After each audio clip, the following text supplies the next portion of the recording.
Hey, Phantomaniacs, welcome to another spooky toy review here on the Needless Things YouTube channel. Now, you might be saying to yourself, Dave, this hardly seems like a spooky toy, but I will tell you right now that if you could ask George McFly about the most terrifying moment of his entire life, a moment that changed the course of his life to the point where he had to write a successful novel about it, then he would point to the appearance of Darth Vader from planet Vulcan as a truly terrifying moment. So for me, this counts as a spooky toy. Of course, what I'm referring to, if you don't see Back to the Future 35, you'll get a little sticker right there on the front of the box. The awesome Tales from Space logo. Fantastical, shocking science fiction stories. This is spooky. There's no way around it. So as far as I'm concerned, this counts for our special Halloween reviews.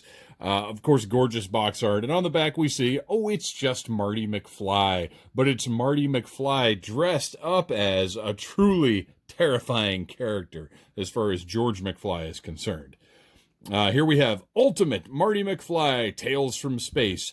Marty McFly and Doc Brown experience the adventure of a lifetime in an unlikely time machine as they travel to the past, present, and future, setting off a time-shattering chain reaction that disrupts the time-space continuum. Yeah, that's true. It's a little grandiose and doesn't specifically address why we're getting this figure, but that's true. And then, of course, on the bottom of the box, we have, again, my favorite thing that NECA does is they credit all of the artists involved in the actual creation of this figure. Now, this is a Target exclusive figure. It popped up on the Target app, and I ordered it immediately. I don't even know if I'm going to get the rest of the figures in the line. I love Back to the Future. I just don't know that I really need figures, but this one... one, like I said, it seemed appropriate for our spooky toy reviews, and two, this is just something that I think is really, really cool. Nice window box there. You can see everything that comes with the set, and we're going to go ahead and pull out the trusty 1964 box cutter. Slice right through that little circle of tape, maybe. And let Marty out of that box. Let Darth Vader from planet Vulcan out of that box. And this is timely in another kind of sad way, I guess, in that... Oh, nice. Got the barn background there. Very cool. In that, of course, the song that Marty plays at maximum volume into George's ears, composed by a true legend who's no longer with us. Rest in peace, Eddie Van Halen. Snip right through that wire there, and it looks like we have... Okay, I was going to say it looks like we have a minimum of these things, so my Dollar Tree fingernail clippers aren't going to get much of a workout, but there are a couple more in there. I highly recommend that you keep your own Dollar Tree fingernail clippers in your toy opening zone to make this stuff as easy as possible. So we've got tons of accessories in here. I kind of didn't realize just how much was going to be included here. And I'm trying to figure out what's where and how it's all going to work. This is wild.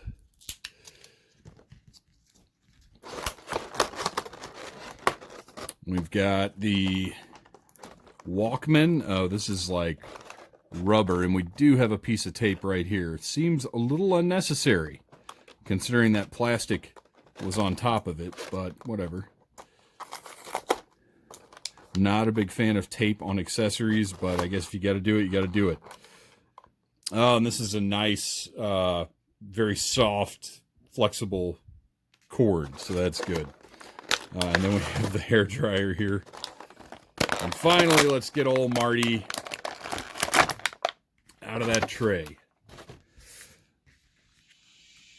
All right, so we have one head with the helmet attached, the faceplate, And I got to tell you guys, I'm actually not too enthused about trying to figure out how all of this works live here on YouTube. Or I guess not really live, but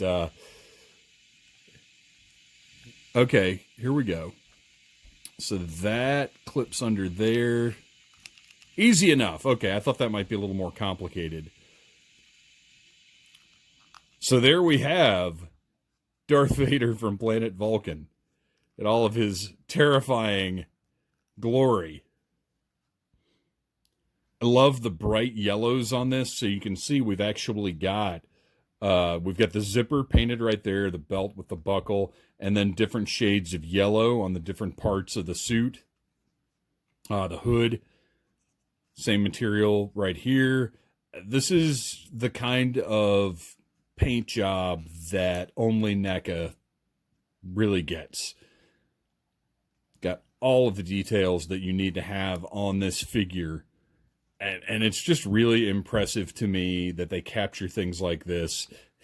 Now, you'll notice Marty is not wearing Nikes, which is fine, because there's no reason whatsoever for NECA to pay Nike however much money it would cost for them to actually put Nikes on this figure. So that doesn't bother me a bit. But look at all the detail on the shoes. Really impressive. Got the soles, all the stitching and everything, the laces. This one is turned... Oh, there we go. Easy enough. I was afraid that was going to be a little more difficult than it was. This figure has given me just an easy time here with the posability and the way things go together. Really like it. So you can see we've got the double jointed elbows. Pretty much a staple of NECA figures now. Always be very, very careful when posing these for the first time.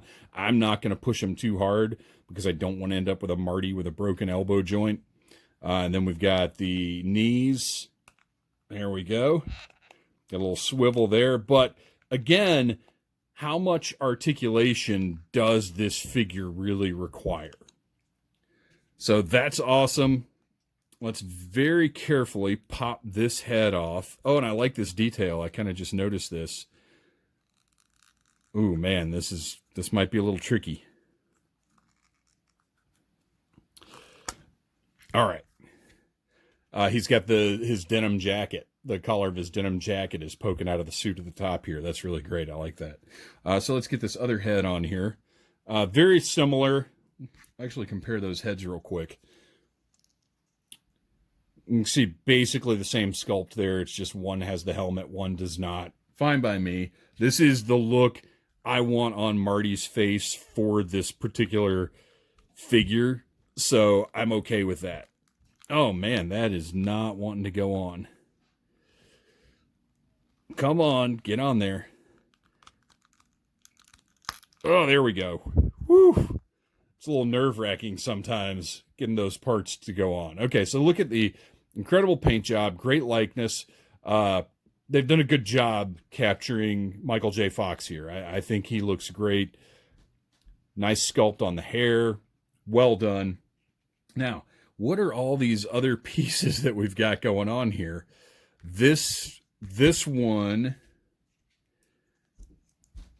I guess, goes on the back and is so you can have the faceplate up over the hood. And then we've got this piece. Let's see here. Oh, this is like the collar, maybe? That just hooks into the back here. And this may take more effort than I can give it time for during a YouTube video. But maybe not. Maybe we can get it in there. There we go. So that just hooks onto the back. So he's got the hood thrown all the way back. And then we've got these two other pieces that, I'll be honest with you guys, I'm not going to figure this out right now. I'm just going to leave those to the side and let you know there are plenty of pieces to give Darth Vader from planet Vulcan whatever look you like. So let's take a look here at the hairdryer. Tons of detail. Got the on and off buttons right there. Even the front, you've got the grill there. Very nice. A little fan in the back. Looks awesome. And then on the other side, even the plug. Look at that detail. That's wild. I love it. And that is going to fit right into his hand. Perfectly. Menacing, terrifying. Look at this laser space gun. And then, of course, the other critical accessory. We have the Walkman, not branded by Sony, because there's no reason for NECA to go out of the way to do that. You can see the little cassette inside there. It's got the button on top. And then the soft, very soft plastic wire connected to the headphones that you can put around Marty's neck. I wonder if they'll fit. See, I actually had a Walkman like this when I was a kid. That's how old I am. For you watchers out there that are undoubtedly unsure what a Walkman even is. So it doesn't fit perfectly, but you could make it happen if you really wanted to. But of course, the important thing is that we can fit the Walkman in Marty's hand. And since it's a soft plastic, that works just fine. Ready to go, ready to terrorize teens in the 1950s. That is Marty McFly, a.k.a. Darth Vader from Planet Vulcan. I think this is a great figure. If you see it in your local Target, I recommend you grab it. It is appropriate because Back to the Future came out in October of 1985, so it is October-y, but it is also, in my opinion, spooky. Thanks for watching. Please like, subscribe, share this video, and tune in soon for another spooky toy review.